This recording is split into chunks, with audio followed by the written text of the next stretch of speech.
Something about designing for the stage is about the performance, it's about the emotion, it's about the excitement, it's about the buzz of being there at a gig with people. It's a shared experience. We started out designing in live performance, and over the years, we're 10 years old almost, or 9 actually, 10 years old next year. You know, our work has diversified, and this kind of diverse skill set often leads to new types of work that kind of sits at the intersection of traditional fields. So we're kind of exploring really, and you know, growing organically. Not really kind of a manifesto, but it's just, you know, searching for new types of work.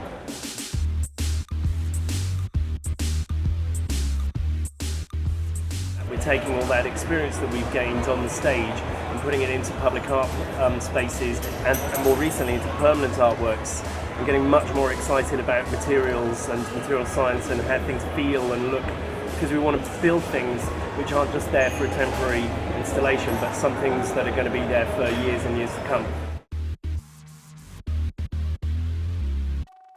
The power of something that you experience in real life is always going to be more than something that you see on a screen, you know, whether it's a cinema screen or a laptop.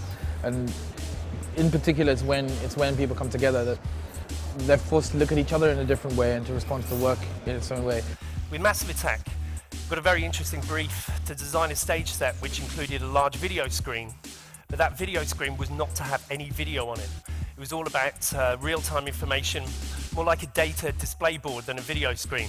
The idea was that this was something that was live and that really could change and evolve from one gig to the next.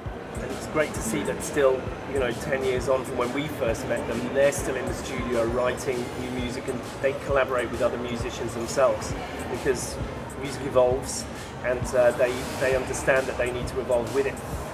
To me, being in a band sometimes you're defined by what you don't do as much as what you do. It was only until 2003 when I met up with Matt and Chris and I had a chance to realise some of the ideas that had been floating around in previous tours, where we started to use the LED technology to discuss and describe different things on stage, you know, which were sometimes in contrast to the music, sometimes complementary, but the idea to create a sort of like a world of ideas visually as well as musically, you know, and that to me was really important, and that very aspect of it keeps me very excited about music, because I think rather than just sitting in the studio making a record for anonymous ears potentially, you're thinking ahead to how you're going to play that music, how it's going to visualise, how it's going to work, you know, where you're going to do it, and what technology. That's what keeps me totally motivated. Whenever we get a chance to make something big, we jump at it. But there's an underlying theme of emotion and eliciting that emotional response from people, which is something that we understood from our first few projects we worked with Massive Attack, and we've just really tried to develop as every project we do. It's very important to us that it really means something and it creates some sort of response, an emotional response in people, and it's really important to do that in any work we do. We always document people's reactions, and quite often we judge the success of a project in how much you change the way that someone feels. We know we've succeeded when the hairs stand up on the back of your neck and you really are taken out of your body almost in a way somewhere else.